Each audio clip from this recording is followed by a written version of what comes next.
পবিত্র হজের আনুষ্ঠানিকতা শুরুর আগে মক্কায় প্রচণ্ড গরমে হজযাত্রীদের শারীরিক সুস্থতা নিশ্চিত করা এখন বড় চ্যালেঞ্জ। পরিস্থিতি মোকাবিলায় বাংলাদেশ সরকারের পক্ষ থেকে প্রতি বছরের মতো এবারও নেওয়া হয়েছে ব্যাপক প্রস্তুতি। বিস্তারিত জানাতে মক্কা থেকে সরাসরি যুক্ত হচ্ছেন সহকর্মী মুফতি আব্দুল্লাহ তামিম।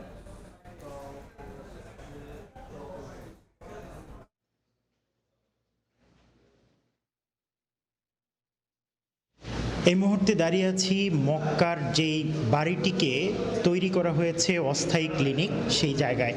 এখানে সকাল থেকেই যেটা দেখেছি আমরা, প্রায় 2 শতাধিক হজযাত্রী যারা বিভিন্নভাবে আক্রান্ত হয়েছেন অথবা বিভিন্ন রোগে নিজেদেরকে অসুস্থ মনে করেছেন, তারা কিন্তু এখানে চিকিৎসা সেবা নিতে এসেছেন। প্রায় 2 শতাধিক সকাল থেকেই কিন্তু তারা চিকিৎসা নিয়েছেন। এখানে আমরা যতটুকু জেনেছি যে হজযাত্রীদের সেবায় প্রায় 188 জন ডাক্তার তারা হজযাত্রীদের সেবায় কিন্তু বাংলাদেশ থেকে এখানে এসেছেন এবং তারা প্রতিনিয়ত 24 ঘন্টা রোটা করে তারা কিন্তু এখানে চিকিৎসা সেবা দিয়ে যাচ্ছেন। এবং বাংলাদেশ সরকারের পক্ষ থেকে তাদের জন্য যারা রোগী আছে, হজযাত্রী আছে, তাদেরকে প্রেসক্রিপশনের পাশাপাশি ওষুধও কিন্তু সরবরাহ করছে।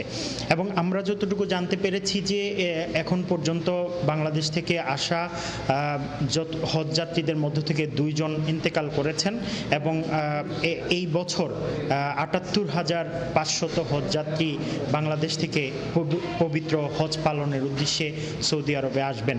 তো আমরা সকাল থেকেই বিভিন্ন কেন্দ্রগুলো ঘুরে দেখেছি। এখানে আইসোলেশনের ব্যবস্থা রয়েছে এবং সৌদি সরকারের নিয়ম মেনে এখানে প্রতিটি কক্ষের মধ্যে পুরুষ এবং নারী ডাক্তারদের আলাদা ব্যবস্থাপনায় যারা নারী হজযাত্রী আছেন তাদের জন্য কিন্তু আলাদা ব্যবস্থাপনা রয়েছে এবং নারী ডাক্তারদের মাধ্যমে নারী হজযাত্রীদেরকে অত্যন্ত সুন্দরভাবে এখানে দেখা যাচ্ছে যে চিকিৎসা সেবা দেয়া হচ্ছে। তো মক্কার এই ক্লিনিক থেকে, অস্থায়ী ক্লিনিক থেকে এই ছিল আমার কাছে সবশেষ। হজযাত্রার সর্বশেষ খবর জানাতে মক্কা থেকে আমাদের সাথে যুক্ত হয়েছিলেন সহকর্মী মুফতি আব্দুল্লাহ তামিম। গ্রামীণফোন রোমিং মানে বিদেশেও আমাদের একই নম্বর পাবে।